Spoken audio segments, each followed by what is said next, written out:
Good evening, good evening. I would like to welcome everyone present today and those watching the broadcast to the 2019-20 school year. This is the first board meeting of the new year, and I'd like to call the September 10th, 2019 regular meeting to order with all board members present or pending. A couple of them are pending entrance, Dr. Evans and Mr. Barrera. Today, we will hear from staff on our unaudited final budget from last year and vote to authorize bonds to continue spending between $1 and $2 million a day on our collective $8.3 billion bonds. We will also hear discussion from our students about how they would like to engage more with us. Welcome, Mr. Barrera. And with that, the Navy JROTC Color Guard from Patrick Henry High School will now present the colors. Please stand for the presentation of the colors.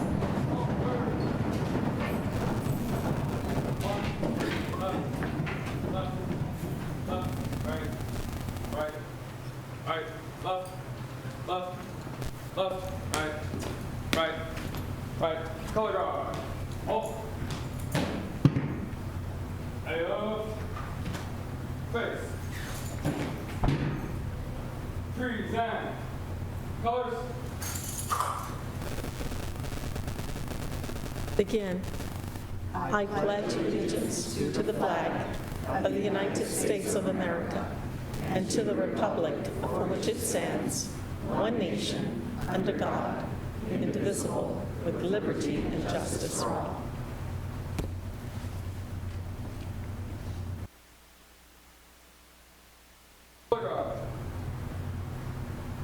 Order.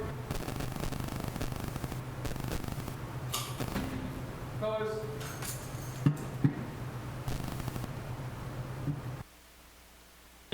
Cut. Rise. Face.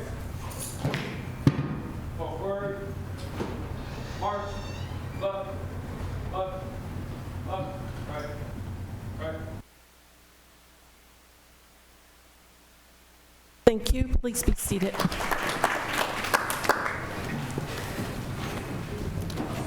I would like a motion to adopt today's agenda with Section I, the Superintendent's Consent Agenda, and Item H2, resolution in the matter of authorizing the issuance and negotiated sale of not to exceed $250 million of Proposition Z bonds and not to exceed $100 million of Measure YY bonds of San Diego Unified School District, prescribing the terms of sale said bonds.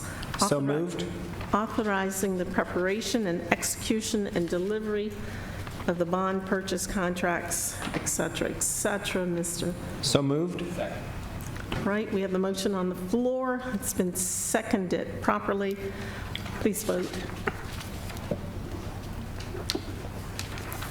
That passes 5-0. Thank you. Please turn your attention to the screens as Scripps Ranch High School graduate and former ASB president Jerry Yang provides important information related to today's meeting. Thank you. Today's meeting of the Board of Education is a business meeting that is conducted in public. Board members will not engage in a dialogue. Volume, please. The opportunities for members of the public to provide input to the board on agendized items and to provide testimony on non-agenda items is through the submittal of an electronic public testimony request. The time period for speakers on each agendized item are set by the board as described in the board's bylaws and will be announced to the members of the public as each agendized item comes up for discussion. Speakers on agendized items will be called on to speak during the discussion of the item. If you wish to address the board on any of today's agendized items, or on a subject that is not on today's agenda, and your name is not on the speaker list, printed on the blue paper located at both entrances to the auditorium, and you have not already submitted a public testimony request, please complete the electronic form. For your convenience, iPads are available at the reception desk in the lobby and are also on the table at the back of the auditorium. Public testimony requests are automatically time-stamped and must be submitted prior to the beginning of the discussion on an item. If you need assistance completing or submitting the request, please see Board Services staff. You are asked to provide your name or the name you wish to be called by on the public testimony request so that the board action officer can ensure that all speakers on an item have been called. Public testimony on non-agenda matters will be heard at the conclusion of all agendized business. And a Spanish interpreter is available and is seated at the media table if you need any assistance. Thank you for your interest in participating in our board meeting. Thank you, Jerry, in your absence. Let us now move forward to item I. Does any board member wish to remove any items from the consent agenda? And I understand I-53 is being removed, and 5 and 62 were already withdrawn. I'd like to move the superintendent's consent agenda. We have the motion on the floor to vote on this. Please vote. And that passes 5-0. Thank you. And now, let's see, we just need to move forward. We've done H2. We did H2 as a part of the consent. I'd like to move item H2. Okay. Second on it. Any discussion? No. In that case, please vote. And that passes 5-0 also. Now, let us move down to item C. And this is a San Diego High School Class of 2020 presentation by Dr. Evans. Okay, this is the first meeting of the year, so we don't have students prepared for presentation.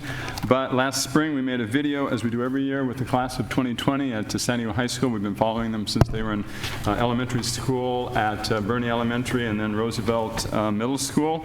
And so we're just going to listen for a few minutes to what the students who were just finishing their junior year had to say as they were about to enter their last year of high school. So here it is, right here on the screen.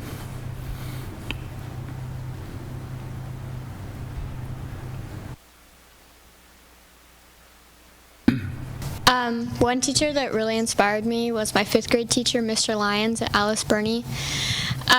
He just instilled like the value of school and hard work within me from a really young age, and still to this day, like I go back and visit him and just thank him for everything that he did for me. And I feel like since this class, it's been a turning point for how important education is and how much it actually matters to me and how it can make such a big difference in my life. I think one teacher for me that has inspired me to at least even do better is probably my professor, Professor Austin. I'm for Black Studies, and he's just a really, really great person. He's very open-minded, and he just really opened a lot of doors for me, and he seems like he really cares for me, so yeah. One teacher I would say that has inspired me is my 10th grade AVID teacher, Miss McGoffin. I feel like even though that I'm not her student anymore, she's always been there for me, and I know that I can always come up to her, whether it be about school or my personal life. So I'd like to comment once again. Lyons was a great teacher. Yeah, he was. We always thought of him as a bit like a very rough and just like hard teacher at the time, but he just turned out. He wasn't at all. He was just like the greatest teacher. And another one of those teachers who's like just the greatest is Dr. Robertson. He somehow has this way of teaching where it's like you don't feel like you've done anything. So I'm in ASB, the student body of the school. And not only is it a fun class, but it's a great class that teaches you about leadership and responsibilities. You get to plan events for the school, and you feel connected to the school, and you feel like you actually have a voice in the school. Like you're able to represent a part of the students that no one else can. And it's not just a class. Over the years, I've felt it like to be like family. So I'm in ASB and I do cheer and I play lacrosse, and with all those extracurricular activities, it's really taught me about leadership, and it's given me a chance to come out of my shell and gain confidence. And a club that y'all mentioned was the Cesar Chavez Service Club. That I've been a part of it since 4th grade, and it's definitely impacted me and my character, considering in 4th grade I can barely speak in front of 25 people. But this year, both Hiob and I spoke in front of the Las Mañanitas breakfast, where there was about, I think, 800 to 1,000 people there. So I think that was a big milestone for actually both of us. I guess specifically in the way that the district is run, I really wish that there would be more security for teachers, especially younger teachers. We've seen a lot of some of our favorite younger teachers leave the district. And of course, it's because of an issue with funding, which I understand we don't have a lot of funding. But a lot of the time, we're seeing teachers that we really value, that we really think make a difference in our lives, leave, and it's always sort of a sad cause. Last year we saw Mr. Chen leave. He was a counselor who we all appreciated so much, and I went to him for so much. And yeah, I guess that's mostly it. I think that I did, like many others, grow a good connection with Mr. Chen, and I was able to go to him all the time last year, when I was going through anxiety with school and expectations, which really helped me out last year. But this year, not coming in with the counselor that you had, you're not as comfortable going to a new one and telling them your problems, just opening up to them. I think the whole AP for All push, I don't think that's a good idea, personally. I don't think AP should be for all. It should be for the kids who want to be in that class to learn the advanced material. And I think the push for AP for All is putting on so much pressure for the kids who don't succeed in AP classes. That just feels really bad, and I don't think the amount of work we have should not be happening, It's just ridiculous to try and take 8 advanced classes at once on top of all the extracurriculars we're expected to do and dealing with everything else we have as teenagers, That would be something I would like to change. And then they're getting rid of all the hands-on classes. They're cutting tech theater. They're cutting all these. There's very little funding for the arts in general, as it is. And then they're just sending it to more AP kids who don't even want to be in that class.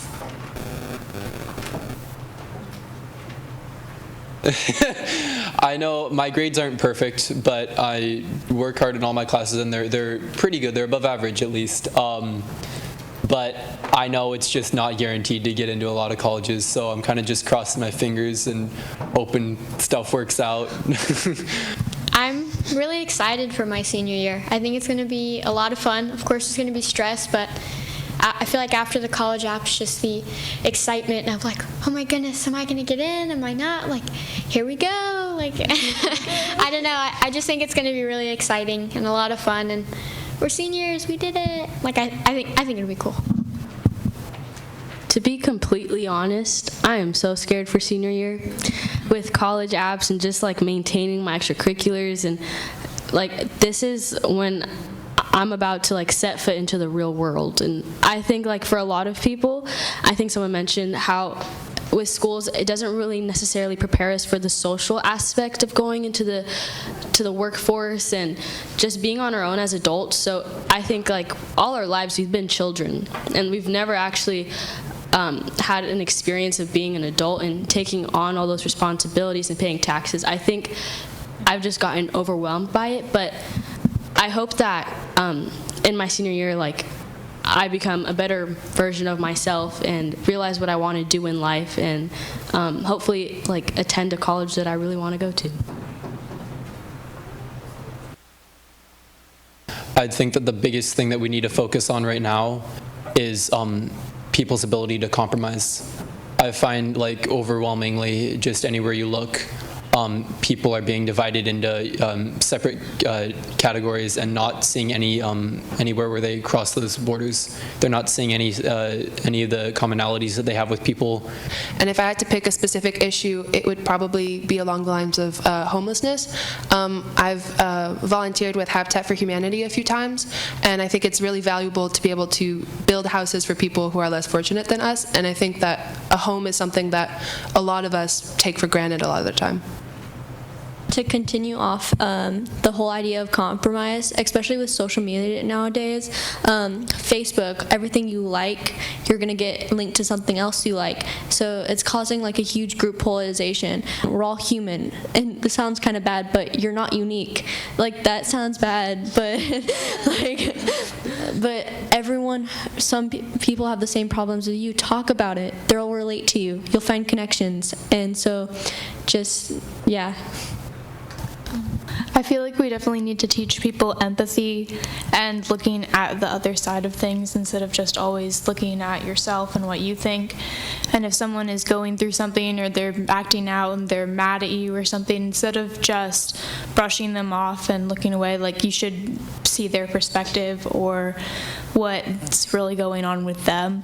And I think that can apply to so many different situations right now in the world. Like, people are always arguing over different topics, and if they find a common ground, it can be solved much more easily. I think honestly, like, we need a lot of love in this world, because I feel a lot of our like problems and issues stems from a lack of it, and just in any way possible making people know that they're there and that I can resonate with them and I can relate to them. And I just think that I really want to work on the problem of people like not feeling like they're in the right place or just need a helping hand. Like, I think all problems you can think of with like poverty and like road hunger, and just if we just had more love, like, and more coming together unity in this world, I think a lot of our problems would be diminished.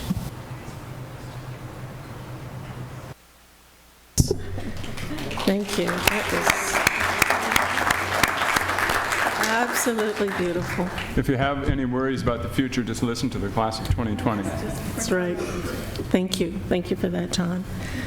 Let us move on to item D1, report on closed session. Are there any reportable actions to report out from closed session? No. None. D2, administrative appointment. You have one speaker on D1. I just want to state my concerns that closed session is not listed on this on the agenda enough. There are a lot of things that are on closed session and they don't get reported on. So we need to have reports more often on what's going on in closed session. Thank you, Superintendent, and then one speaker. Oh, you want the speaker first? It's up to you. Just give the list. Okay, thank you, President Whitehurst-Payne. Management appointments are vice principals for elementary and K-8-3 that support elementary K-8, Sky Alua, Rocio Hodge, and Julia Martinez. Vice principal for home hospitals, Arpana Reitman. Vice principal for Language Academy, Graciela Rosas. Vice principal Lincoln High School, Eric Brown. Vice principal Madison High School, Michael Salamanca. Vice principal Memorial Prep, Crystal Lopez. Vice principal Morse High School, Ashley Duran and Caitlin Malcolm. Principal Crawford High School, Froylan Villanueva, which I think he's here. Hi, Froylan. Principal Claremont School, Ethan Williams. Principal De Portola Elementary School, Jamie Hamarillo. Principal Millennial Tech Middle School, Denise Goulart. Principal on Special Assignment, Special Education, Susie Sovereign. And Program Manager, Children, Youth, and Transition, Michelle Einspar. And if any of the other candidates are here and I didn't say hi, I'm saying hi to you too. I just happened to see Froylan. Speaker Francine Maxwell. Francine Maxwell, I'm asking the diocese to ask the question, whether it's in closed session or open session. Last year, Morris had 2 women vice principals that locked themselves in their office when the children needed to get them in crisis mode. So you have 2 new women in vice principal status at Morris High School. Make sure that there's professional development. We have a principal that doesn't know how to talk to children. She doesn't know how to talk to her staff. So therefore, Ashley and Caitlin are going to learn from the principal, and there's going to be another disconnect. I also need you to ask your one employee board trustees, why are the urban schools constantly being flooded with women? Where's the testosterone? My African American men and Latino men, they need to see some men in administration. Why are you allowing her to diminish? We have a culture issue at Morris. We have a racial issue undertones, but you have yet, since you let her abolish race and human relations, you have not used your staff person, now Dr. Leonard Thompson, to help curb some of the issues. You say that you want to help end the school-to-prison pipeline, but you keep allowing your one employee at the most neediest schools to put inexperienced, uncredentialed of high school women in charge. Yes, they have their doctorate degree, but these 2 women, I think one of their hobbies is martial arts, which is wonderful. One of the VPs believes in Googling less and wondering more. So I think those are some good traits. They have attended some wonderful schools, ran some baccalaureate programs, master's degree in education in 2018, master's degree in administration. All that is well and good, except for they need to have some professional development, implicit bias training, cultural sensitivity training, and they need it now. Like I said, the vice principals that were at Morris last year, they didn't make it but a year because they did not get support. One vice principal had to arrive at school in an Uber. We can do better as a community if given the tools. So I implore you to use your well-skilled, who's trained half the people in this district, Dr. Leonard Thompson, before you lose him as an employee. Thank you. Item D3. We're now down to our ASB representatives, and we have Crawford represented and Mira Mesa today. So let's hear from you. Welcome aboard. Hi, thank you. Good afternoon, board members and Superintendent Cindy Martin. My name is Kimberly Van, and I'm currently a 12th grader at Crawford High School. To begin, I would like to introduce our new principal, Dr. Villanueva. He's also in the crowd at the moment. He grew up in City Heights and attended Hoover, and he's very excited to be back home in his community. For the first time ever, this past August 30th, we had our back-to-school pep rally in our new state-of-the-art stadium. We had students and staff participate in activities, and we told students of our ASB card, and we welcomed the class of 2023 to our school. We then invited all the freshmen to come to our first football game of the year, where they were able to run through the tunnel and really experience a high school football game. This upcoming week, we're also going to be holding a club rush and back to school night for the students and their families. And also our preliminary 2018 and 2019 CASP data, it looks very promising. We're excited and motivated to continue this momentum this school year. This year we have a new monthly COLT newsletter that goes home to parents to inform them of what is happening at Crawford. And lastly, we're having renovations to our classrooms, and we're expanding our auto shop and changing our ASB room. You're all cordially invited to our groundbreaking ceremony on Wednesday, September 25th at 8:45 a.m.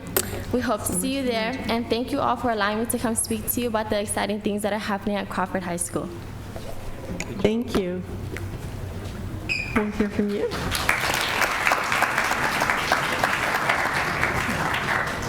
Hello, my name is Jonathan Gaspar, and I'm honored to be here representing Mira Mesa High School as the ASB president. I'd like to begin by recapping the events that have taken place in the last week. Last Friday was our first home game of the season.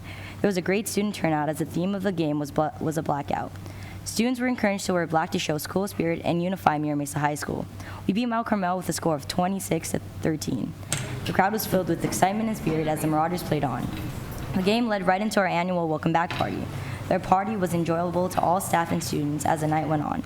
We considered this event to be preparation for a big homecoming event on October 5th and 4th. As an ASB, our goal is always to entice students to get involved and make their years in high school memorable. As the week continues, we have many events planned as well. Our second home game of the season is against our crosstown rival, Scripps Ranch High School, and we always get hyped for that game. On campus, students are excited over the ongoing construction. The Media Center looks completely different, and our new ASB store is set up to open in a few weeks. New classrooms have been built already, and 14 more are expected to be completed this summer. These rooms will serve as math classrooms, designed to be engaging environments for all of us. In regard to the new music building set to open this Halloween, I'd like to personally thank Cindy Martin for always supporting our performing arts program at Mira Mesa High School. I myself am a part of the Sapphire Sound and appreciate the hard work and planning that went into the new building. We are excited to be finally in a space where we can call home. We also have an upcoming construction project plan that include another classroom building, a huge performing arts center, and a new gym. I can't wait to come back as an alumni to see how the campus has transformed. In closing, I would like to thank our principal, Mr. Savins, for supporting all the students on our campus and continuing to lead by example. On behalf of Mira Mesa High School, I would like to thank the board members for continuing to put students first. I look forward to our bright future. Thank you. And thank you. Superintendent, your report. Thank you, President Whitehurst Payne. I want to start off with some celebratory news. Our own Hilda Martinez, an incredible teacher at Zamorano Fine Arts Academy, was named one of the 5 San Diego County Teachers of the Year this past Saturday night at the Salute to Teachers Gala at Balboa Theater that President Whitehurst Payne and I attended, along with big cheering sections from 2 schools. We had a team from San Diego Unified cheering on Hilda, and then also Jenny Liu, a math teacher at Lincoln, was named a finalist out of one of the 10 finalists in the entire county out of all the Teachers of the Years where the runners-up were honored. It was a great night to celebrate our teachers and the teaching profession. Fabulous evening. I'd also like to update everyone on another topic, on a progress that we're making towards the implementation of the ethnic studies courses in our district and across the state. I'm including that in my SOUP info report because there's very current, lots of conversation about it, so I'd like to use this time to give that brief update. Because there's been a lot of media coverage on it recently, I want to be clear about where our district stands and where you guys have been very clear as board trustees. We believe in the value of ethnic studies because we believe all of our students have the right to see themselves reflected in our curriculum. In 2015, this board voted to create an Ethnic Studies Advisory Committee, and over the past 4 years, that committee has grown to include university faculty, teachers, and our own community leaders. The work of the committee has been inspiring, and we're grateful for all of their efforts. We're equally grateful to the work of our instructional support officer, Wendy Rank-Burr, our staff liaison to the committee, and our program manager, Juliana Lipke, who recently was also supporting the committee. Starting next fall, students entering high school in San Diego Unified will be required to take ethnic studies in order to graduate. And thanks to our advisory committee, district staff, and the support of this board, we have the coursework in place to help students satisfy this requirement. However, this issue is bigger than San Diego Unified. You may have heard that there were concerns expressed about the state's effort to develop an ethnic studies model curriculum. We share some of those concerns, and we have made that known to the state. We were especially concerned about the issues that were raised by our allies at the Anti-Defamation League. Raising concerns is part of the process with the adoption of any new curriculum. We understand that the state is going to continue through the revision process, and we have district educators who are participating in that very revision. We must not allow the process to be derailed. We continue to strongly support the implementation of a statewide ethnic studies curriculum in California. That's why tomorrow I'll be adding my name to the petition on change.org titled Defend Ethnic Studies for Our Students, Save Our Curriculum at the California Department of Ed Now. I hope everyone watching tonight will join me. This is a defining equity issue of our time in this state. We must stay together and stand strong in support of ethnic studies. Thank you. Thank you, Superintendent Martin. We have our board reports, and I'm going to start out and just note that I did put some pictures up. I like to get out to schools the first 2 or 3 weeks of school. And I could not resist when I went to Horton Elementary School. The principal was there in her net and actually serving to help the cafeteria staff. Knox has gotten new equipment. They're doing some things. I was very pleased at what's going on at our Mann Middle School. And then you just see some other schools where they wanted pictures taken. And at the very bottom there, we have a picture of Lincoln High School on the opening day. That was very exciting. The PTO president is there in the center, and others are standing around. It was a great opening to school for many of our schools. As we move forward, we're looking forward to this being a wonderful year. We're looking forward to hearing about our attendance report, our enrollment. How many students are with us this year, which won't happen until after the third week, which is Friday. We're thankful for what's going on with our budget in the sense that we at least are in the black.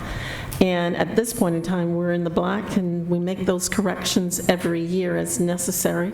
We're continuing to do things to support our budget and our staff as necessary so that every child's needs can be met. And we're thankful for the workshop that was done this summer for special education for all of our site administrators so that we can begin to really focus on every child, those children who are left behind, to capture every child and meet every child's needs. At this point in time, we'll go to my right, Dr. Evans, Mr. Beiser, Mr. Barrera, and Dr. McCrary. Thank you.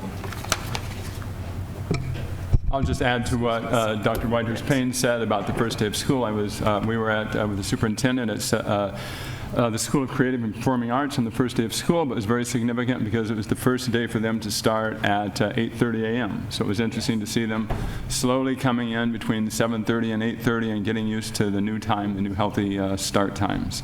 So now we can go down to Mr. Beiser, I guess she said next. That's fine. Go ahead. Okay.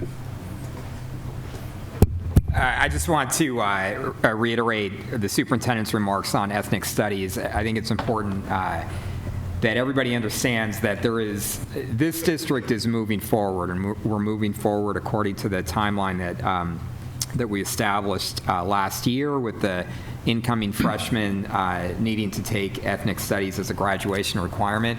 And we also absolutely encourage the legislature and the governor to move forward with making ethnic studies a graduation requirement up and down the state of California. As Superintendent Martin talked about, the development of any new curriculum, and particularly an ethnic studies curriculum, is going to involve debate, and it's going to involve people needing to have discussions with each other. That's the point of introducing ethnic studies into the curriculum throughout the state of California. What you don't want to do is hold things up because people are in debate and in discussion. You need to move things forward. So we're going to be having a rally on Wednesday the 18th next week to encourage the legislature to move forward with the ethnic studies legislation. And again, we believe that we're going to have a great example in San Diego Unified if people want to come down and see how to put this into action.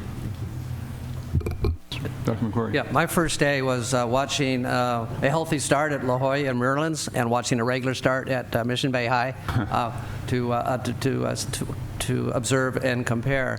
I also spent the first day of my youngest grandchild's walking into kindergarten in Seattle, so everything from high school to kindergarten. I do want to share this evening an event that happened at Dewey Elementary, which has to do with how our communities work with their schools in order to identify issues and resolve problems working together as a team.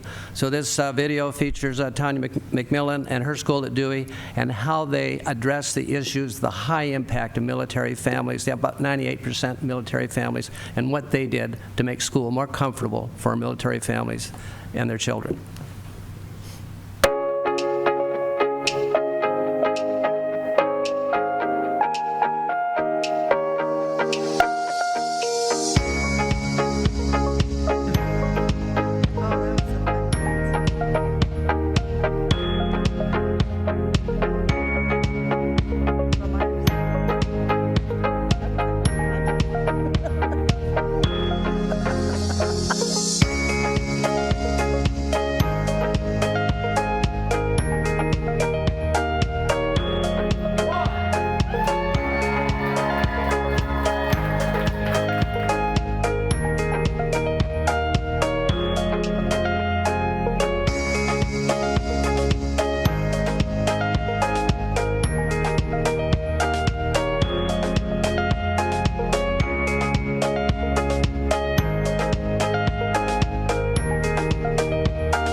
Thank you. I want to add, my son graduated in West Point. He did his service in Korea, Bosnia, Kosovo, spent a year in Iraq, and he's the father of the son that started kindergarten. That's right. Thank you.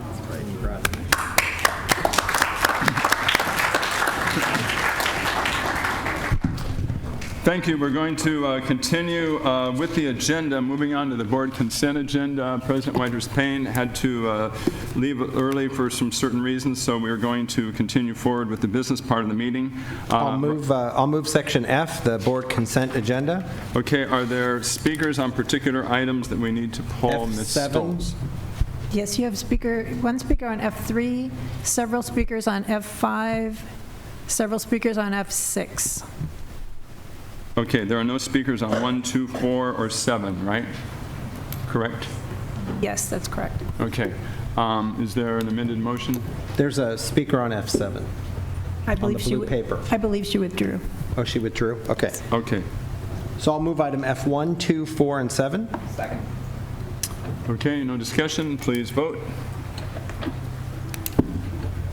I'll move item F3, recognizing September 15th through October 15th as National Hispanic Heritage Month. Okay, we have a motion on the floor. We have the resolution in our board documents. And speakers? Yes, we have one speaker, Francine Maxwell. Okay, you have 3 minutes. Francine Maxwell, I stand in support of the resolution for my Hispanic brothers and sisters, but I need the diocese to ask her one employee, why has she been providing her entire term with no state-approved curriculum for the EL students? It's my understanding that all ELs in our most challenging schools, Crawford, Lincoln, and Morris, have not been scheduled appropriately since the beginning of the school year. Designated and integrated courses since the beginning of this school year. I need you to ask her, how can that be?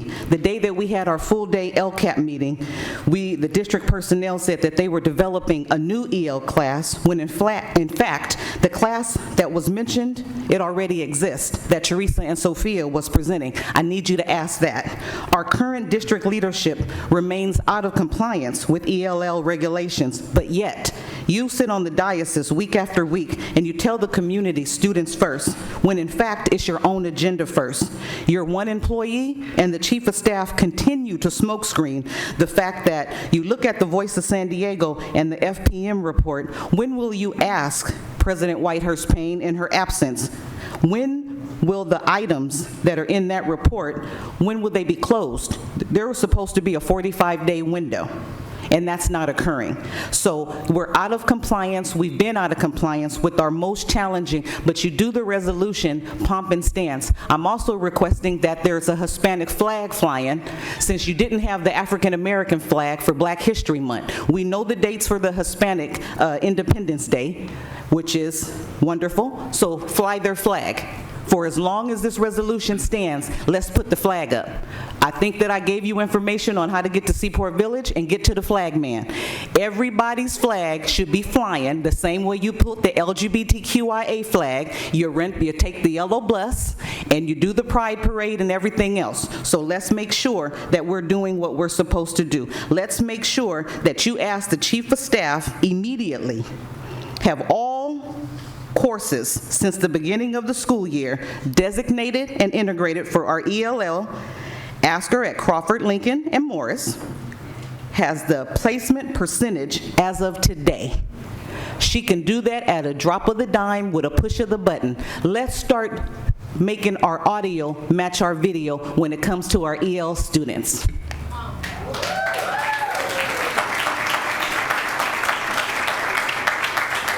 No further speakers? No. Any discussion? Please vote on the resolution. I'll move item F5, the resolution establishing a multi-agency task force to recommend comprehensive strategies and protocols for interagency cooperation for the protection of students. Yeah, I'll second the motion if I could just... Yes, and now if you could present the item, and then we will have speakers from the public. Thank you. So first of all, I want to thank Loxie Gann and Cody Pedersen, and I think other people who are going to speak tonight, for coming forward to us over the last couple of months and helping us think about not just how we handle either situations, how we respond to situations, or how we prevent situations within our district, but also how do we work with other agencies as issues develop, whether it's the district attorney's office or the police department or Children's Hospital, other community institutions. Look, the job of providing a safe learning environment in our schools, of course, is our job as a school district. And we always have to take responsibility for that, and we have to make clear to our students and to our employees that there's simply no room for students to be unsafe and for students to be mistreated. But as we do what we need to do as a school district, we need to also make sure that we're working with the entire community in a clear process and a clear set of protocols so that, again, the job of keeping our young people safe is a job for the community as a whole. And so what this resolution establishes is we'll be asking the superintendent to reach out and to pull together a task force. And we've got a number of identified people or institutions that we would like to participate in the task force, district folks and community folks, and examine what exists and then examine what needs to be done where there are gaps, particularly between agencies. And we would ask that the superintendent comes back to us at our September 24th meeting to have us approve the members of the task force. We are asking in the resolution that the board would appoint 2 of our own members to sit on the task force, and that the task force would get to work, and that an initial set of recommendations from the task force would come to us before the end of the year. So that's the basic process that we would ask to put into place. Okay, that outlines the plan, and we have public speakers. I know a lot of people came in after the first part of the meeting when we talked about public speakers to facilitate an orderly meeting and to not be here all night on each item. We allow a total of 10 minutes of comment by the public, by all the members of the public who support, and 10 minutes for those who are opposed to the action. I realize this is very limited, so we have to really make our comments very succinct. Excuse me. So at this point, how many speakers do we have in support? You have 9 speakers, all in support. Okay. Excuse me. Okay, so since there are 9 people and we have a total of 10 minutes, we will each have 1 minute, which I realize is very short, but it's to give every person a chance to speak. So I will call the people who are going to speak. The first 5, please come forward and then speak in any order. Citizen, Loxie Gant, Charles Wilson, Amanda Brown, and Cody Patterson.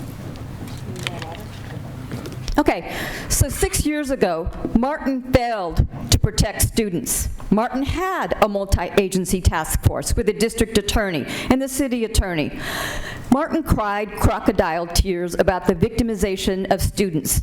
In court testimony, she stated, "It depends," when asked if a child violated by oral copulation was serious. The Federal Office of Civil Rights found serious deficiencies in the child abuse policies just a year and a half ago. And at that time, Tony Sutton, a teacher predator, was described as a hot mess by Miss Maxey, was victimizing a student at Crawford High School. Martin has had a culture of secrecy for the past 6 years.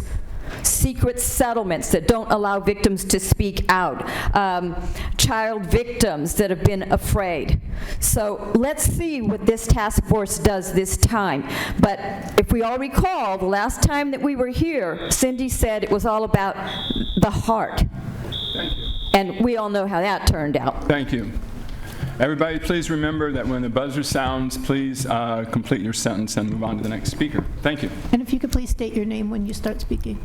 Hello, my name is Loxie Gant, and I am here today to thank Richard and John Lee for being willing to have a discussion with me, being open to the idea that there's a community of people that stand beside me and behind me, and that we all want San Diego Unified to be a part of the conversation.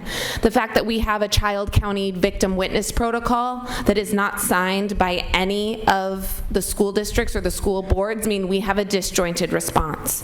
We want to open up that response so that we can have the most cohesive plan possible. The right hand has to talk to the left hand. We have a lot of problems. We need to work them out, and I appreciate John Lee and Richard for being the first people willing to say we can do better. And I appreciate you for that. All of these county agencies, and I want to thank some community partners that showed up today as well. So if you're here to support this measure in the essence of time, I just ask everyone stand. Thank you.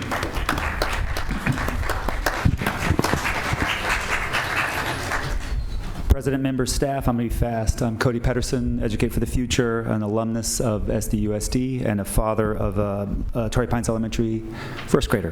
The safety of our children is paramount. As a father, I can tell you that it dwarfs all other parental concerns. Teachers and administrators are honestly not qualified to assess accusations and should not be tasked with doing so.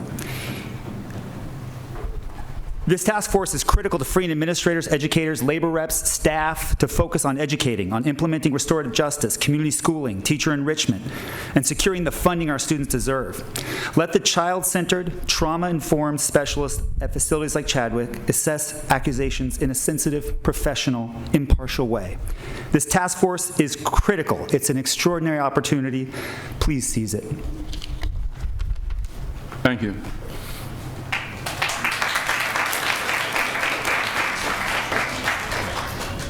My name is Charles Wilson. I'm a senior director at Rady Children's Hospital, and my primary role there, among other things, is to oversee the Chadwick Center for Children and Families, which has been a resource in this community for 40 years, originally as a Center for Child Protection.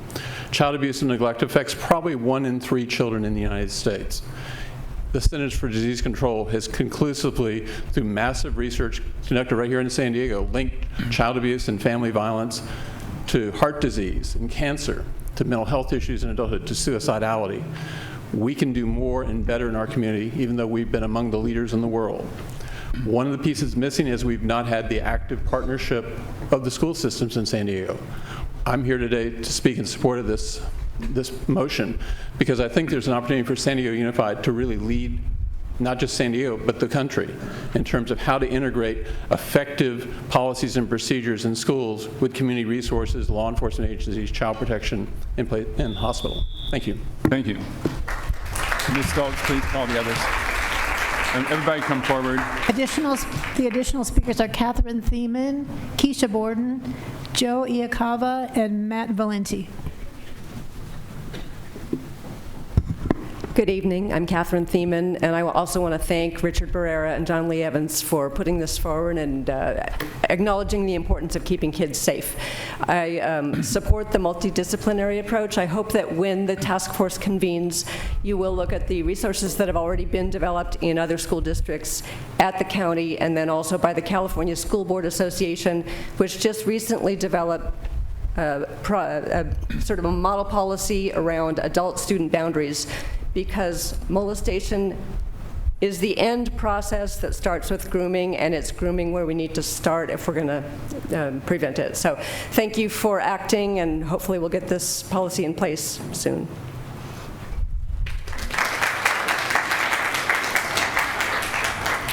Keisha Borden, President of San Diego Education Association. I'm here speaking in support of this resolution. As educators, we are on the front lines every single day fighting for and advocating for the safety of our students. We work hard to ensure that our students feel safe and secure in our classrooms and our campuses. So I'm really happy to see that this task force is pulling together skilled and experienced practitioners from across the city and the county to really make sure all members of our school community are safe and protected. It's so important to also have clear protocols and procedures in place whenever harassment or abuse is uncovered. Administrators at every school site must have those clear protocols to follow so that any and every person making a report of harassment or abuse is heard. That's so important that they are heard and that every case is fully investigated. Thank you. Thank you. Good afternoon. Joe LaCava, a parent of public school alumni and husband of a district teacher. I've been on many task forces over the years, and I know how powerful they can be. I think most importantly, the formation of this task force by the board sends a powerful message to students and parents that the district recognizes that it can always do better, that it must do better, and that it will do better. Please identify this task force, and let's get on with this. Thank you. Thank you. Good evening, Matt Valenti. I'm a parent and I'm actually a former preschool teacher in the district. I helped open the very first preschool at Burney Elementary. I support this task force wholeheartedly. Not only does this task force make sense for this district, such a task force would make sense in every school district in the nation. This is San Diego Unified's opportunity to be a leader in protecting children from abuse and trafficking. Please don't pass up this opportunity. Please form the task force and support its work. Thank you. Thank you. Thank you. And thanks to all of the speakers for coming and speaking on this topic and for being very succinct in your comments. And now we will hear from board members to discuss this particular item. Would anyone like to speak at this point? No further comments? Well, Dr. McQuarrie. absolutely support the effort. It's so critical as a grandparent and a parent, and just as a person, to be able to have protocols and procedures in place that will provide the protection that children need under these horrible situations. And it's the grooming piece. It's the effort. It's the importance of identifying when issues begin, how we can intervene, how we can understand who reports to whom, how does that happen, who investigates, so that the rights of the child and the family and the person involved can be fairly examined and dealt with. I don't think no parent sends their child to school to have them abused or sexually harassed, and I think we need to stand up this opportunity to show how we can do better, and we will. Thank you.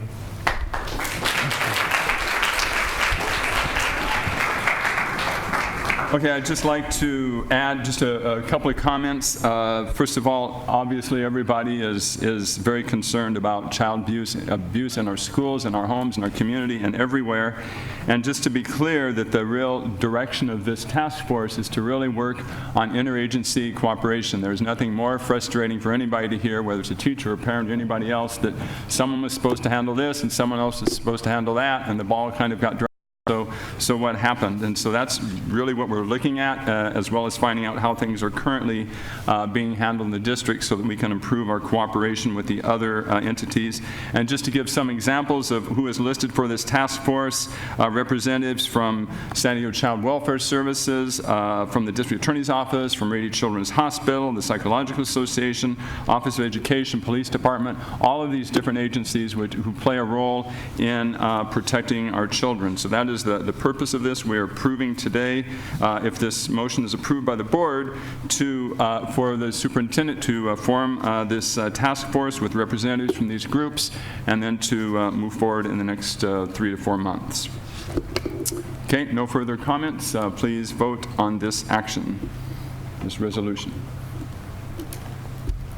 Okay, that passes 4-0.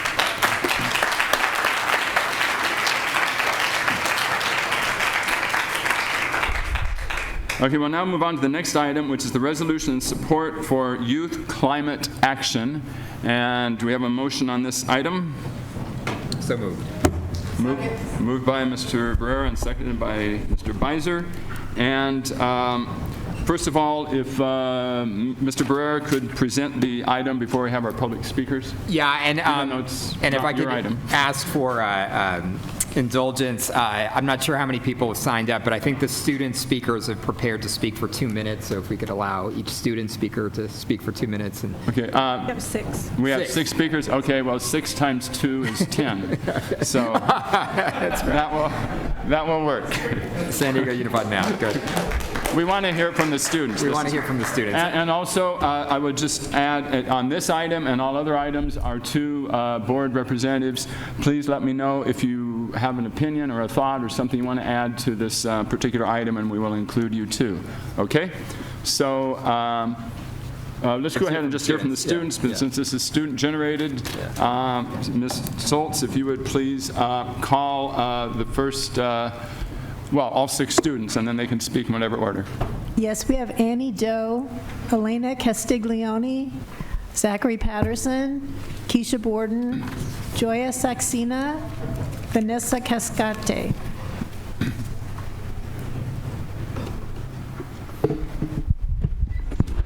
So when you speak, you'll have just 1 minute or 2 minutes, as we outlined. So please state your name and go ahead with your talk. Hello, my name is Annie Doe, and I'm a sophomore at Sarah High. In the last year or so, our whole world has seen a movement of youth-led climate action, including strikes, protests, and walkout in the name of climate justice. And at the front lines of this all are teenage leaders our age who have inspired us, namely Greta Thunberg. And all of the students here have felt empowered by this movement, and that's why we are all participating in the global climate strike next Friday, September 20th, scheduled just 3 days before the UN Climate Change Summit in New York City. I'm personally walking out next Friday because of how much I've learned about climate change in my English and science classes. I've learned about the adverse effects of climate change and how they've been known by adults for generations, yet has been largely given a blind eye. And I also learned about how countless natural disasters that we've seen in our very short lifespan have been accelerated or maybe even caused by climate change. And those reasons are why we, the youngest generation, demand action from world leaders, and we can't wait until we're old enough to be the ones in charge. We need adults to act now to find solutions and plans for best case scenarios so that we can preserve our futures, homes, and livelihoods before it is too late. By being here tonight and walking out next Friday, we wish to show society that young people care about the climate crisis, that we are terrified by it, and that we demand action. And the best way that we will be able to achieve that is that if we have the full support of the district. Thank you.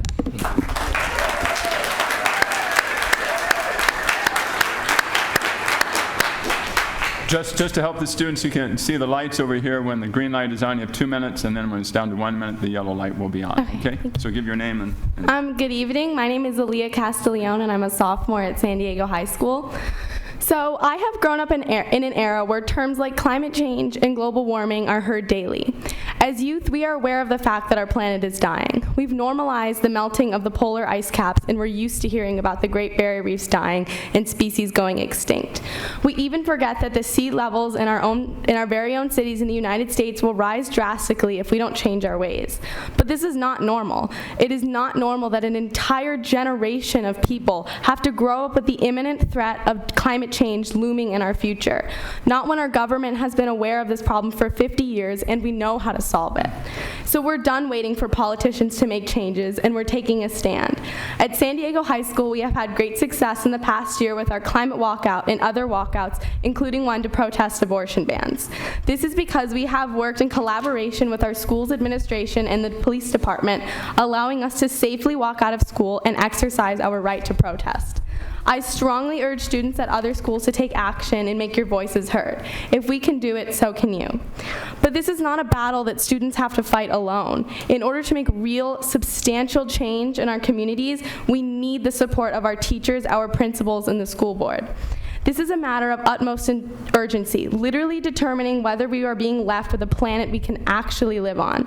I implore board members to support this resolution to show their commitment to lifting youth voices and giving us a platform to be leaders, advocates, and change makers. This is a moment in time where we must decide what side of history we want to be on. By supporting us in our calls for change, you are choosing to be on the side that valued the voices of the world's youth. Thank you. Thank you. Thank you. Good evening. My name is Zachary Patterson, and I serve as the student representative of PTSA San Diego. On behalf of the entire executive board, I am proud to announce PTSA San Diego's support for this climate resolution. We, being a representation of parents, students, and teachers, have heard and stand by the calls to address our climate crisis. In 2015, PTSA endorsed the Climate Action Plan of San Diego Unified School District. PTSA has been there in the past, and we intend to be there again to support all students, including myself, in order to pass this resolution and to move forward on solving our climate crisis. There is still so much work to be done before we reach our carbon neutral goals. But I have no doubt in my mind that we can reach these goals if we include students in achieving them. We know what needs to be done. Now we need to continue to take action by involving the primary stakeholders in our education system, us, the students. This climate resolution is only the beginning, though. We will continue to work to hold our community accountable for our emissions. We will continue to ensure that our school district is ensuring a future for all of us. And we will continue because we have to. This is our nation, this is our city, and this is most definitely our school districts. And we will fight to keep it that way. Finally, I want to thank all of the students for coming here today on any matters related to student affairs and to this climate resolution. Thank you. Thank you. Hello, everyone. My name is Joya Saxena. First of all, I would just like to thank all of our adult allies for being here with us.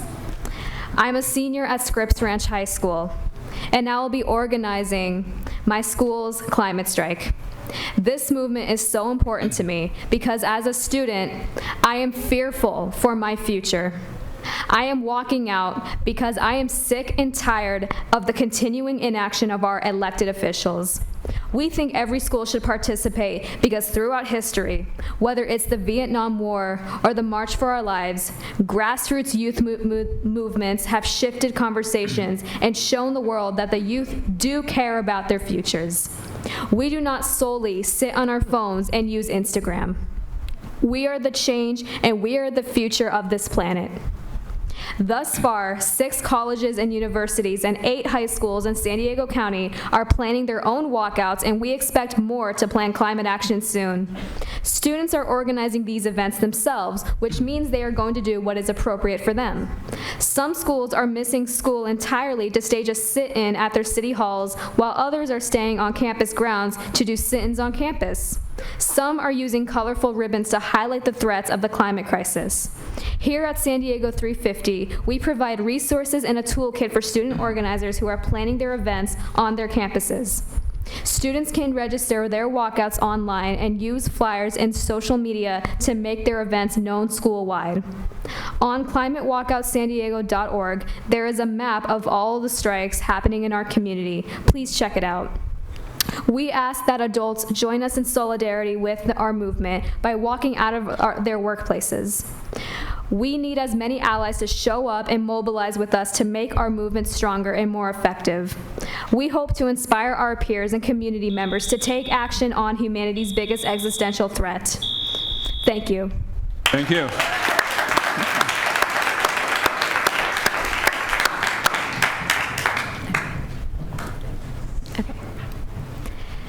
Good evening. My name is Vanessa Cascante, and I'm a senior and president of Eco Club at Mission Bay High School.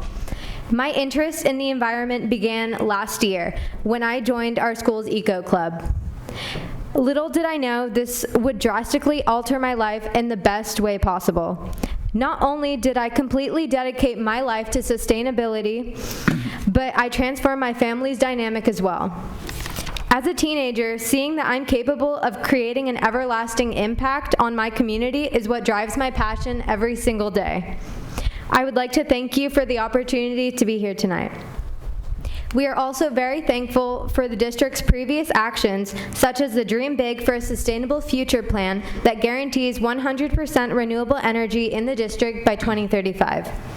Now we need the school district to commit to bold leadership and bring its carbon footprint down to zero in the next 2 decades. The UN says that we only have 11 years before there will be drastic consequences due to climate change.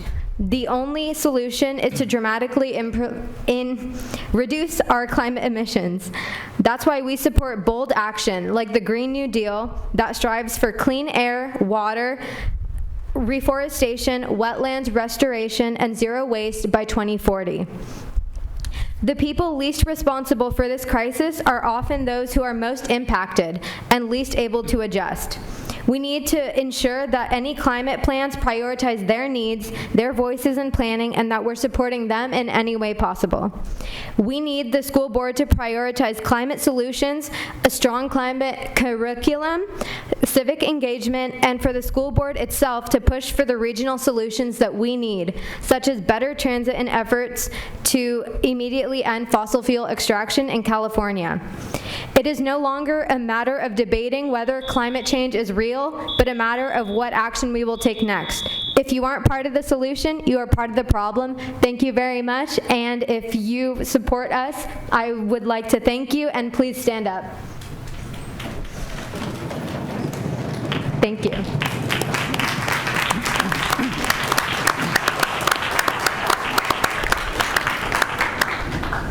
Okay, we've heard from sophomores, juniors, and seniors, and now we'll hear from an older student. Proud alumni of Farrell SCPA. I'm here in support of this resolution. I'm so impressed by these students and their civic engagement. It's great to see.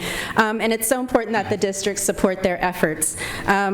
These young people being engaged in the public discourse around climate change is so important. They are the ones inheriting this earth from us, so it is in their interest that this is solved, mitigated.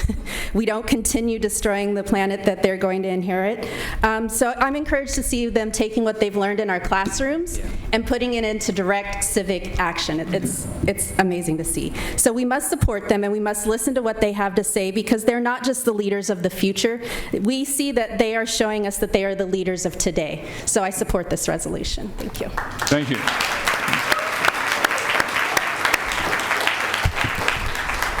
Okay, now any board member comments on this item?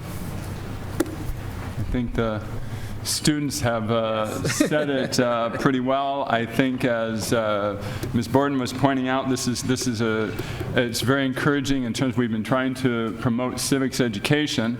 And I think in the old days we learned basic things like there are 3 branches of government and things like that. These are students who are actually figuring out how the system works and taking action to make a difference. I think we saw a similar thing after the whole tragedy at Parkland, when we saw students across the district uniting and speaking out about gun violence, and the same energy is being used for this. So it's very impressive what the students are doing, and I don't think there's any more that we can add to it. So let's please vote on this resolution. That passes unanimously 4-0.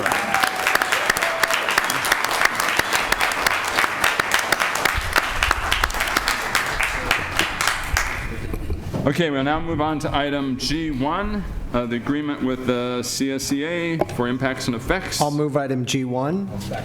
Okay, there's a motion and a second on item G1. If there is no further discussion, please vote. Okay, that passes 4-0 also. I'll move item G2, the Charter School Facility Committee Measure YY project recommendations with staff input and recommendations. Second. Okay, there's a motion and a second on item G2. First of all, I should ask, are there any speakers on this item? There are no speakers on this item, which is basically for projects, building projects at our charter schools. And the bond measure, there was a certain amount designated for the charter schools as our partners, and this is the approval. We have a list here of several of the schools that are being approved by this, so if the staff is available if there are any questions or comments, and if not, please vote. Okay, that passes 4-0 also.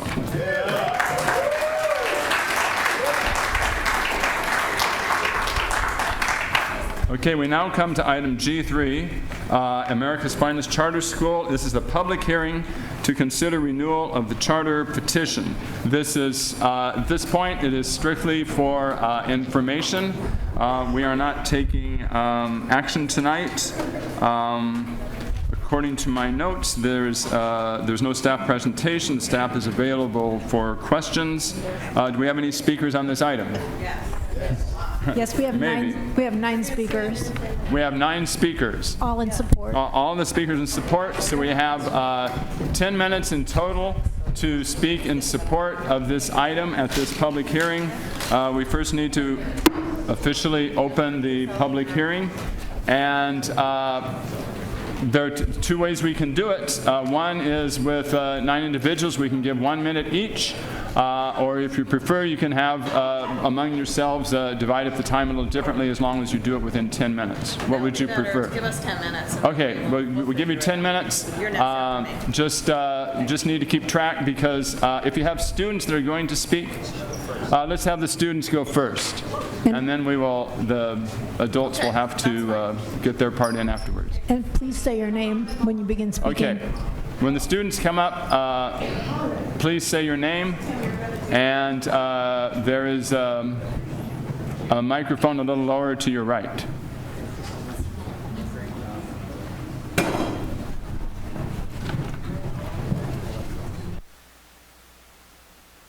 We're looking for 1 student. I don't know even know where he is. Do we have any students? Yes. Can you get them? Can we get them? Because we had a different order, but we're going to have them right now. Sorry. Okay. Okay, Katseli, you can go first. Go ahead. Is everybody ready with you? Can you bring them up, Mr. Rodriguez? Can you get everybody ready? Okay. I don't know where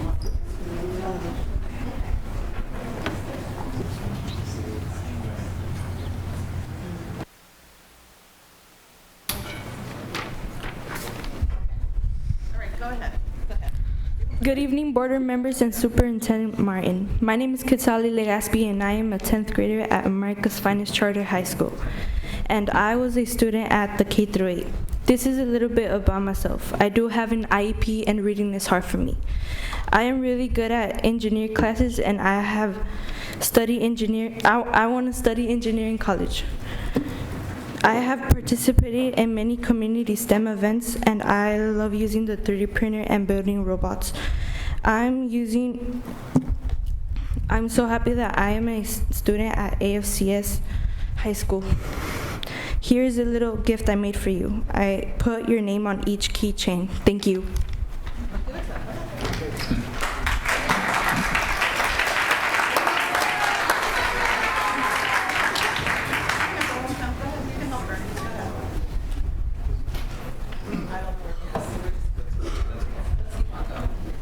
Student, I don't know, we just disappeared.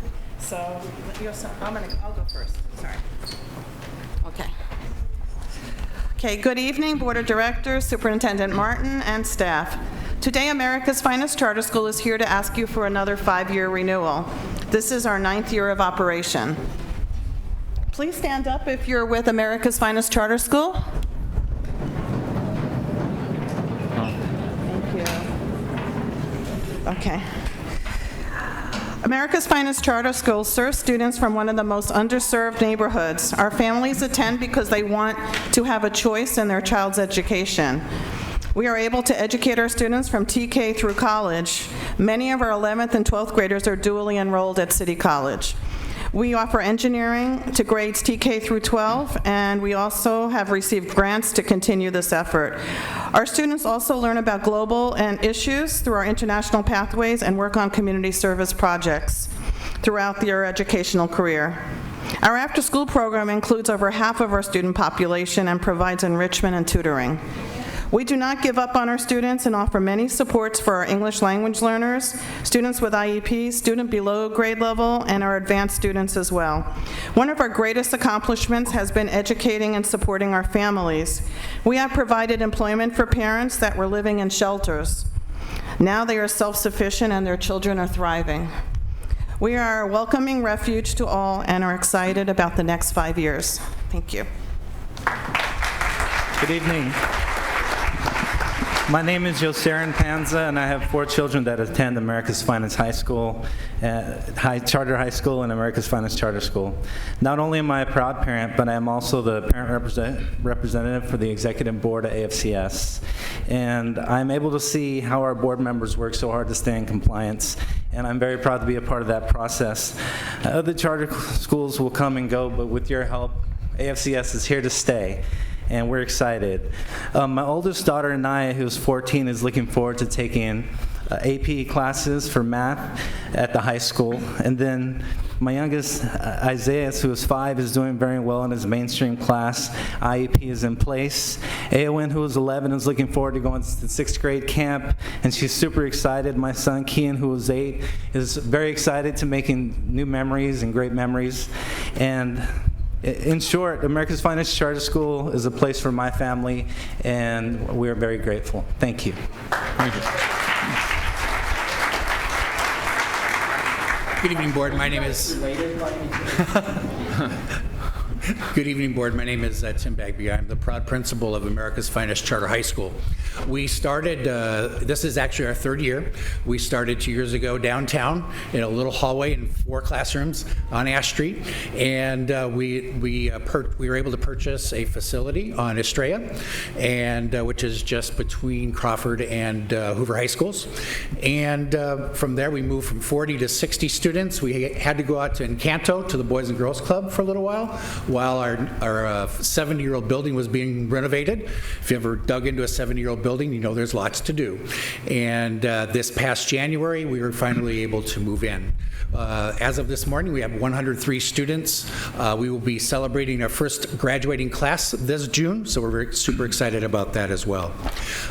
When Ms. Perry gave me a call a little over a year ago and said, hey, I'm good in this high school going, what do you think? You want to come join me? And in my 36th year, I go, I can't be any more passionate about anything else. I love this high school. I love what we're doing. I see children's lives being changed on a daily basis, and we're providing them a world-class education based on global competency. Your students that just talked about here, that's part of our international studies program. We want kids to become passionate about the world around them and what they can do to make a difference. That's one of our pathways, and the other is engineering. Thank you so much for your time.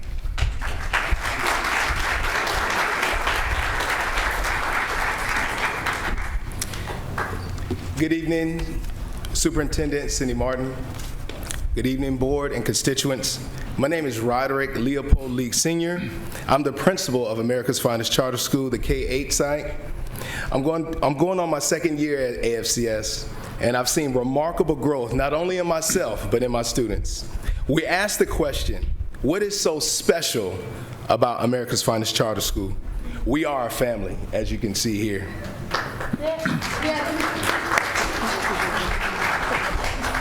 We're a family of diverse backgrounds, hues, and culture.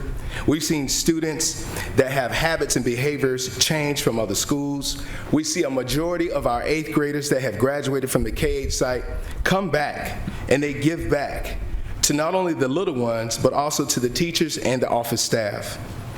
This staff is dedicated on making sure that all students are successful and growing to be the very best that they can be.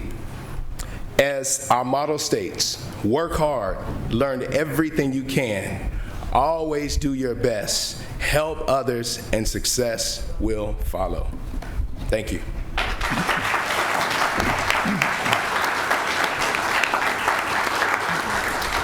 Hi, my name is Maisha Miller, and I have 3 children that attend AFCS.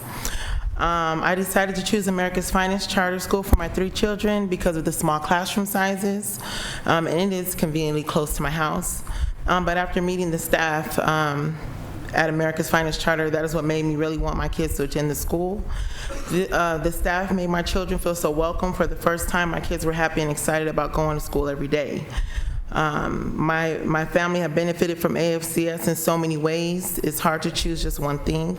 So I will start with the reading program. It's amazing. My kids came from a Spanish language school. They transferred into AFCS last year. But I've seen a lot of improvement. They're reading. They love to read. They're enjoying school now. At first, when they were going to school, they didn't really want to go to school. They were having a hard time. My kids, they do have a special education. But now they enjoy going to school. They love reading. And I like the reading, the learning programs. They also have like the after-school program. My kids enjoy that. They have different activities for them that they participate and do. And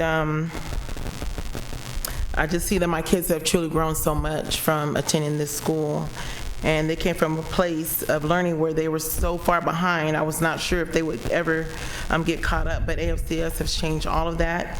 They're more confident in themselves and what they can accomplish. They love going to school every day, and they have long-lasting friendships. And I'm very happy with the change I've seen in my kids since they've been at AFCS. And AFCS is the best school, hands down.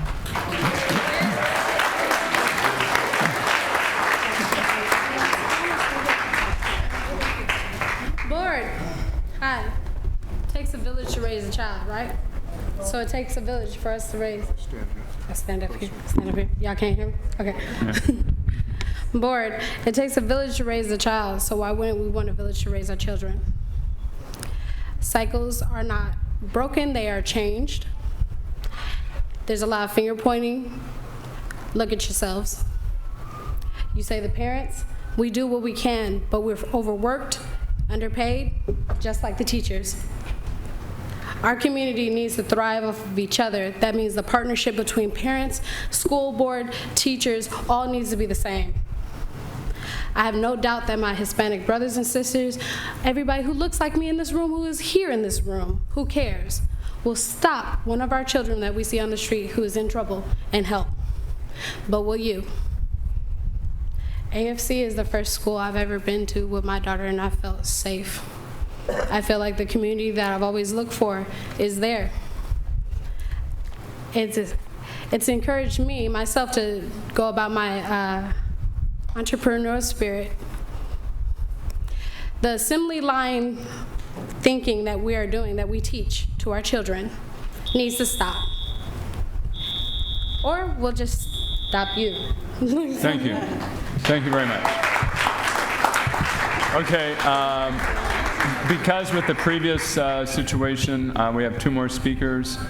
Is that correct? Yes. Okay, we'll have 1 minute apiece because 6 times 2 is 10. I'll speak at light speed. Hello, my name is Sue Simone. I am a 5th grade teacher and the community partnership liaison, because we have many, many community partnerships here at AFCS. As you've heard a lot about us being a family, we actually embrace that as our core values and everything that we base our work on. And that when I was there, I've been there now 6 years, my mother got sick, and they allowed me to leave and work with her and in home hospice until she passed, and I was guaranteed my job, and that made a huge difference to me, and that is why I've helped to work with all of our team on creating the core values of AFCS, where everyone is family, where we respect, responsibility, and community. We gained 100% consensus on what we wanted to do together in our staff, in our families, and with our students.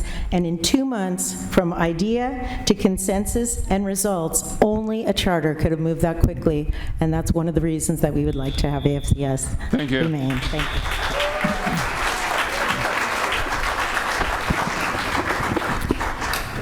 Good evening. Steve Gurley. I've been the math coach at America's Finest for the last 7 years. Seen a lot of growth with that. I'd like to make 3 points.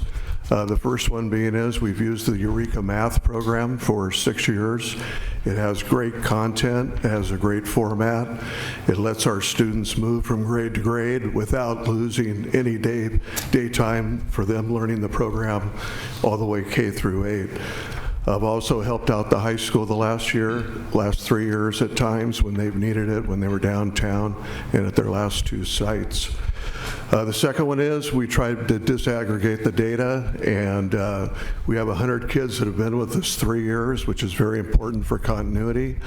And they have been able to go from the 30th percentile to the 48th percentile with their meeting standards on the state tests. And then the third thing I'd like to point out is the retention of our teachers that we've tried to do where they can continue with the curriculum that they're successful with. Thank you. Thank you very much.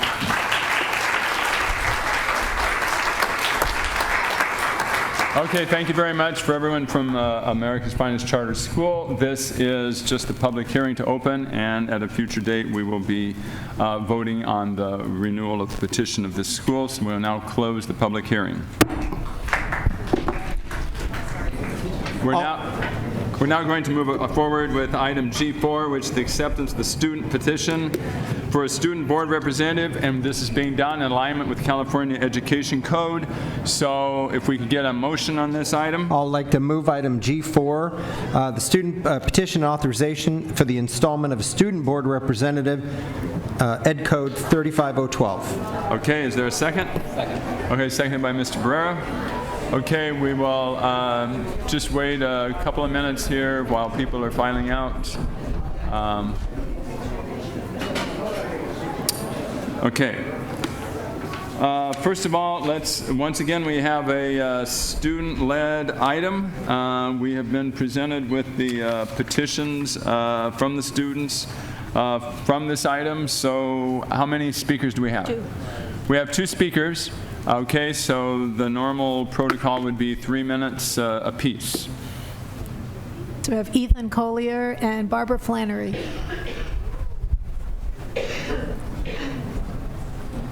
Okay, if the 2 students, or 2 speakers, I should say, could come forward. And then we will have a board discussion about this item.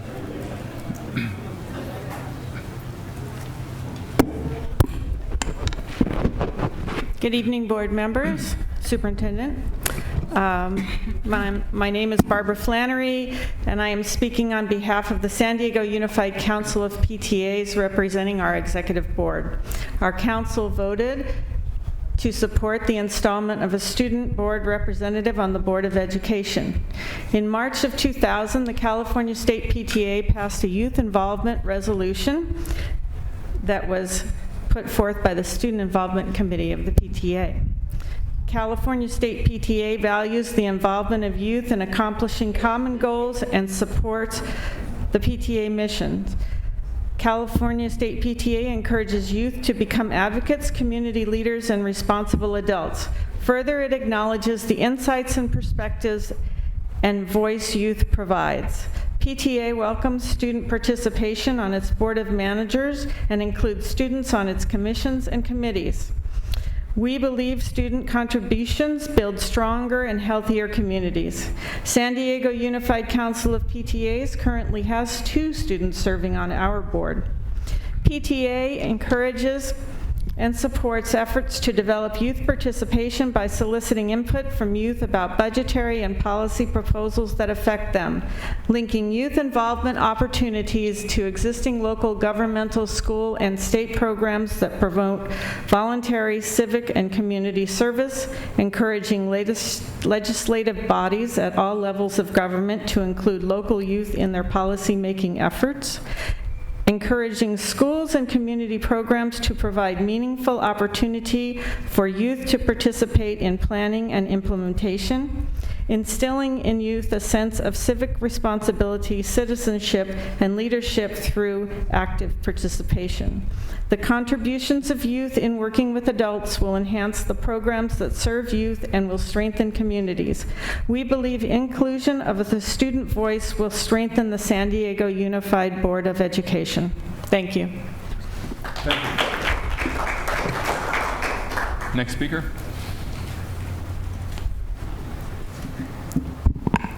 Good evening, San Diego Board of Education and Superintendent Cindy Martin. My name is Ethan Collier, and I am the student board member for Sweetwater Union High School District. I come here tonight to urge that you accept and authorize this position to be added to your board. My role as a student board member is one of the most valuable assets to Sweetwater's Board of Trustees. Having a student input gives them a fresh and new perspective on how to pass matters that are very important to our district. As well, I also came to quickly urge and notify you of the support of this, the acceptance of this position by the California Association of Student Councils, a student-led nonprofit organization that is bent on peer-to-peer leadership training. I serve as the Region 12 president for this organization, and I would like to let you know that we, as an organization, full-heartedly support that you accept and authorize this position to be added to your Board of Education. And that is all I have to say. Thank you. Thank you very much. So this item, which was brought to us last spring and was continued to today, in the interest of following all the details of the education code, the basic idea is the students will have what's called a preferential vote, which means that they can formally express their opinion at that point before the other votes are cast, before the official vote of the board, so it does not count in the numerical vote of the board, but we will hear the voice of the student representative, and there's a whole outline in terms of the process. We're beginning with tomorrow, making the students aware of this and setting up the process for an election with the hopes of having a student sworn in the oath of office on November 12th. And I would like to ask Zachary if you have any further comments you want to make to the board about this particular item or what you're planning to do. Please feel free to speak. Thank you. I just want to say, on behalf of everyone that's helped me, this has been an over 2.5-year process that started when I had a small idea of working to create a student advisory board that would assist, and then when I went to the California Association of Student Councils for the first time to find out that you could actually have a student on the Board of Education. This process has been so motivating, inspiring, and although difficult, I'll be honest, I have learned so much, and I'm really excited and looking forward to the future. I believe that no matter which student gets elected, this student will have the opportunity to represent the over 100,000 students in our school district.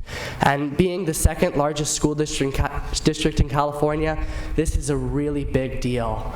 And I am so excited to see how this will proceed, and I want to thank all of you for moving on this item. Thank you.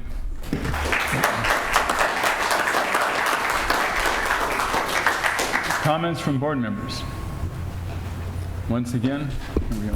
Well, I also just want to thank Zach for your leadership in bringing this forward. And this board will be stronger when we have our elected student representative in that voice going forward. And this is, whenever we create something new, it's a difficult process, and you've kind of helped us through that process. So again, I want to thank you, Zach, for doing that. And hope you're a candidate, and but give my best to everybody who throws their hat in the ring for this position. We look forward to working with whoever's elected. Okay. Any further comments? Dr. McQuarrie?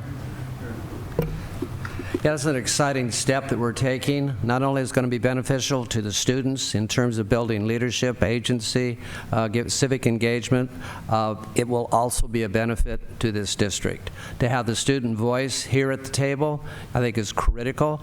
And not only will that voice be heard, but also a preferential vote will be passed, and the voices and the vote become part of the public record. So congratulations for your work. Look forward to voting in favor of this, and we look forward to seeing you on the dais in the future. Okay, we've certainly heard a lot from students tonight with the climate action issue that we talked about earlier, with representatives from the charter school and now from the student representative on the school board. So without any further comments, please vote on this resolution. Okay, that passes 4-0.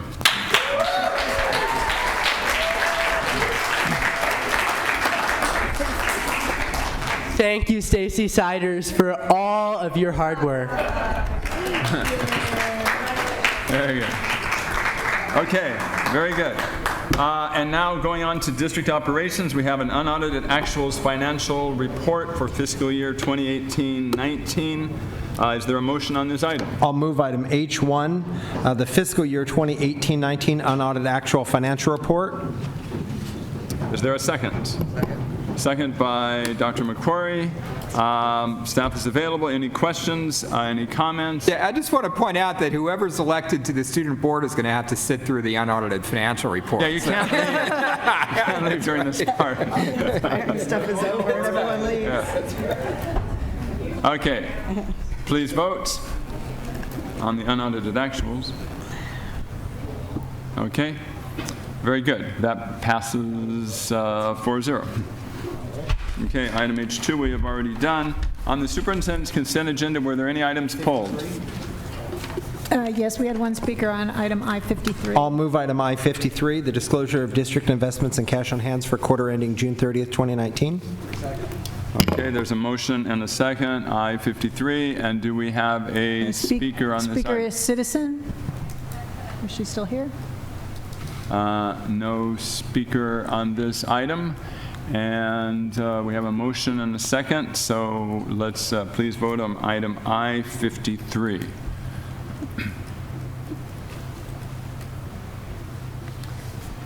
Okay, and that passes 4-0 also. And we are now moving to non-agenda public testimony, which we hear at the end of the meeting. It looks like we have 5 speakers. Do you have other speakers added? Yes, there are more now. We have 1, 2, 3, 6, 7. I have 10 speakers on non-agenda items. Okay, 10 speakers on non-agenda items. I don't know if all 10 speakers are here, but let's give 2 minutes for each speaker. Please call the first 5 speakers.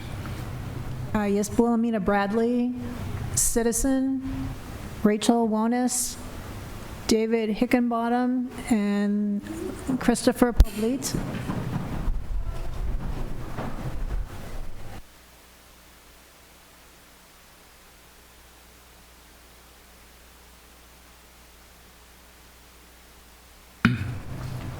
Okay, each person has 2 minutes.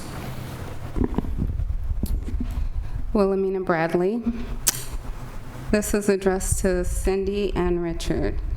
Don't you think you've done enough to our Thrive community? But you, Richard, you seek out to buy our building. Cindy, you went all the way to Sacramento to continue to belittle our Thrive family, staff, and students. There are families in turmoil over what you've done. I'm not going away. He's not going away. It's going to be me and him, me by myself, him by himself.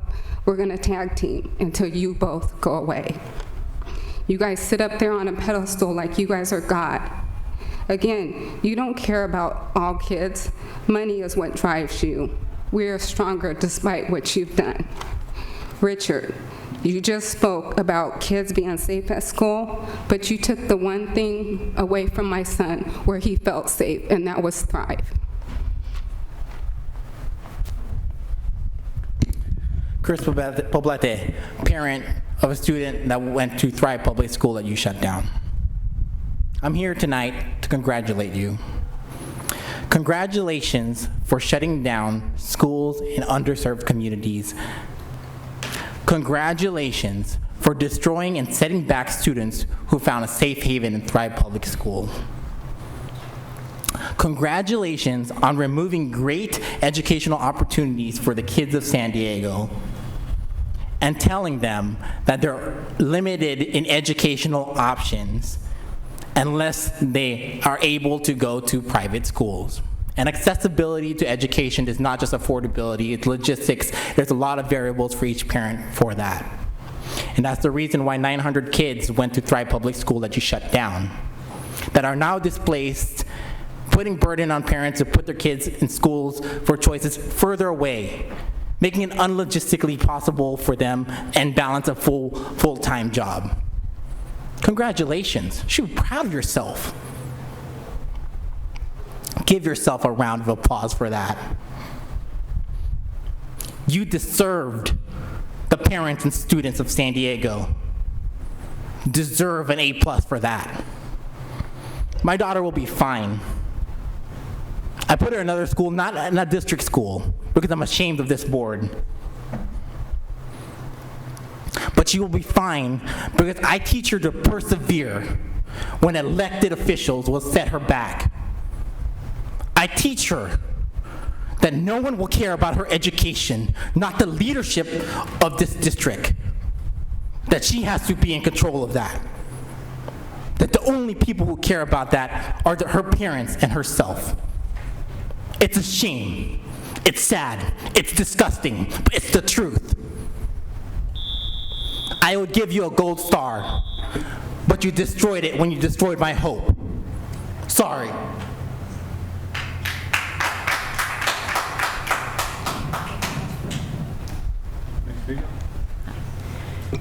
Good evening, board members. My name is Rachel Wanhas. In January, counselors from Morse High School visited my son's middle school. Students and parents completed and signed an elective preference sheet, which was then submitted to Morse. On August 15th, students were blindsided when they found out at orientation that the electives they had chosen were being ignored and that every single freshman was being forced to take AVID as their elective. No notification had been sent to parents or students advising them of this change. How is forcing every 9th grader to take AVID benefiting students who don't need the support it is designed for? In fact, it could be said that it is essentially keeping students from taking the electives they need for the career they want to pursue in college, like engineering, IT. Not every student is equal, and it feels like Morse hasn't looked at their individual needs. I question the validity of a mandatory elective, an oxymoron. I personally appealed to the principal to no avail. I wanted to ask Dr. Whitehurst Payne, who obviously has left for the day. She was included on my emails with the principal, and I wanted to ask if she was aware of this action and the lack of parental involvement, communication, and input. And to please ask the superintendent to look at this matter further before we get too far into this school year. We are 2 weeks in. It's not too late to change this. Thank you so much. Okay, we'll direct that to the superintendent for a response. What school was that, ma'am? Morse. Yeah, Morse. Okay, next speaker. Hello, my name is David Hickenbottom. I'm a teacher at Johnson Elementary School. I'm here to ask a favor. You expressed the need, the wish to meet all needs students, needs of all students, particularly the needy students in our district. Well, we've got some needy students at Johnson. Our school is 90% free reduced lunch, all kids of color. Many come from trauma-filled homes. Last year was probably the worst year of my life, educational-wise. I mean, since my first year, my first year I was really bad at the job, and I went home with little footprints in my back every day, and it was really stressful, very traumatic. Last year we lost 2 educators, one who took his own life, another we lost to cancer. Both were out for months at a time. Our school suffered dramatically. Students, teachers, community. We can't have it happen again. If we lose the teacher, which is because of the excess, which we're slated to do right now, that means reorganization, right? That means split classrooms. That means large numbers again. We received 2 new teachers who were lovely, who are motivated. We really, as a group, have really stressed the care for trauma for the students and for ourselves. I know you guys are really working hard on self-care for the staff as a district. We need a win very badly. We can't afford to go through another year like we did last year. I lost my teaching partner last year. Okay, 2 years ago I lost my teaching partner. I'm about to lose my other one. Okay, if he has to leave because he's accessed. We just, as a community, we can't take it. So I'm just asking you to please. We're not numbers. We're lives that are affected. So look past the dollars, because we're going to get those kids back. We lost a few, but we'll get them back. America's Charter, right? They don't have to keep the kids they get from us, and they took some of our kids. They don't have to keep them if they don't want, right? They can send them back. So we're going to get those numbers, I'm sure, eventually. So please consider letting us keep our teacher not be excess, because it's really important to all of us. And for moving our school forward, past the trauma that we dealt with last year was unbelievably bad. Thank you. Thank you. What school was that? Johnson Elementary School. Johnson Elementary School in Elmwood Hills off Kelton, off the 94. Thank you. Okay, other speakers, Ms. Stoltz? Yes, we have two more, Brian Benz and Keisha Borden.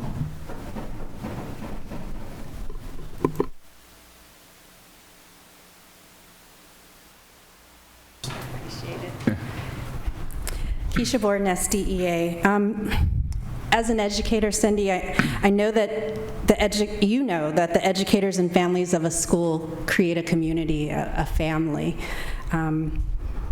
And this family at Johnson has suffered 2 heartbreaking losses last year. And the pain and loss is still fresh for them, as you heard. The Johnson family is still healing.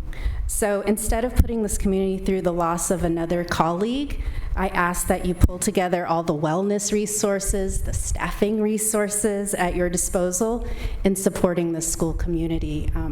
I just ask that you show them a bit of grace in this time, that they're still healing. Thank you. Thank you.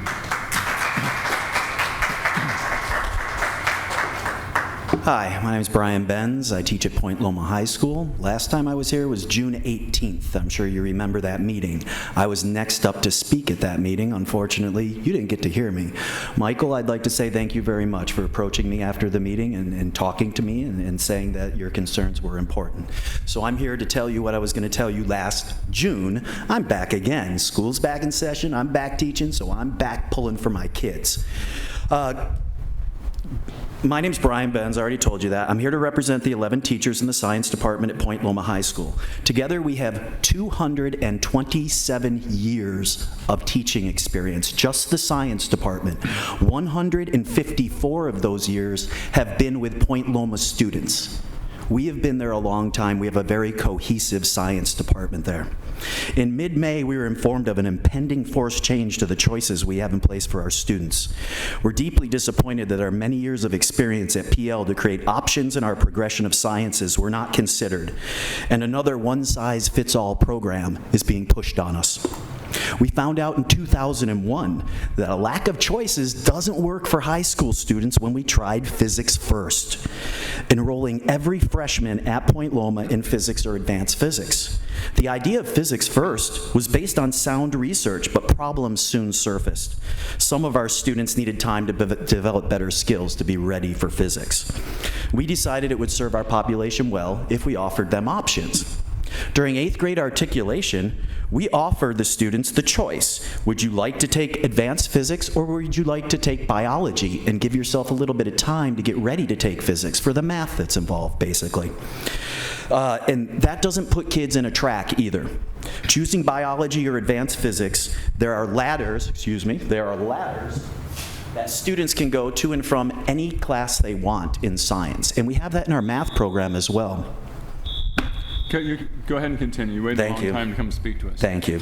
I just have a little bit more, because there is something super important that's going to happen that I don't think you all realize. And I'll skip right to that, because I am the advanced physics 9th grade teacher. I'm the one that's going to be put out. I've developed curriculum for 25 years at that school. It's amazing. Kids love it. But here's the thing that I don't think you considered. 9th graders in this district are not allowed to take AP courses.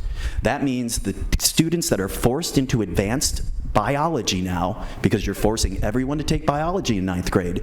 Those ones that take advanced biology, they will not take AP biology later. They have fulfilled their biology requirement.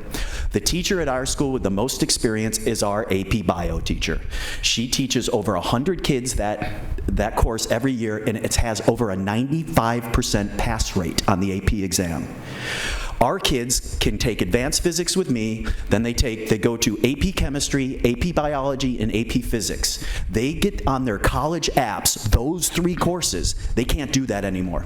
You're taking away the ability of our kids to have that powerful expression to say, I am a scientist, I've taken AP courses, and I've taken all the way through the high school career.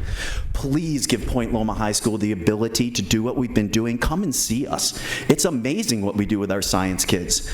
I'm hoping we can do this with just me here. All the other teachers expressed I would like to come with you tonight. I said, no, stay at home, see your kids, do what you need to do. I'll come and talk to them.